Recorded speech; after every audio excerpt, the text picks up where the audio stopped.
სამოთხე თუ ჯოჯოხეთი.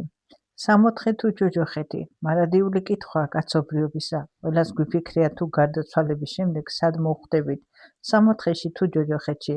თუ დავფიქრდებით ადამიანები თუ ვიბადებით, ესე იგი კიდეც გარდავიცვლებით ოდესმე, მაგრამ ჩვენი ცხოვრება ისე უნდა გავლიოთ, რომ გარდაცვალებისას აღმოვჩნდეთ სამოთხეში. თითოეულ ადამიანს სამოთხეს და ჯოჯოხეთის საკუთარ თავში გვაქვს. თუ როგორ გეტყვით, ყოველი განვლილი დღე ჩვენს ცხოვრებაში როგორც წიგნის ფურცლები ისე ილექება და მთელი ჩვენი ცხოვრების განმავლობაში ინახავს ჩვენზე ინფორმაციას.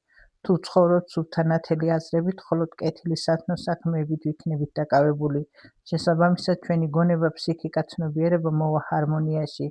ეს უკვე სამოთხეა საკუთარ თავში. ეს მოცემულობა თითოეულ ადამიანს აძლევს შანსს და საშუალებას, რაც შეიძლება მეტად მიუახლოვდეს უფალს.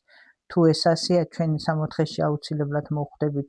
მაგრამ ადამიანები, რომლებიც ბევრს ცოდავენ, არ უფიქრდებიან საკუთარ ცხოვრებას, აღარ გავაგრძელებ. ასეთი ადამიანების თავში ისედაც ჯოჯოხეთი არის, რაც ძალიან ცუდია, რადგან ეს კატეგორია აქაც ძალიან იტანჯება და გარდაცვალების შემთხვევაში სამუდამო სატანჯველში ჩაცვიდებიან.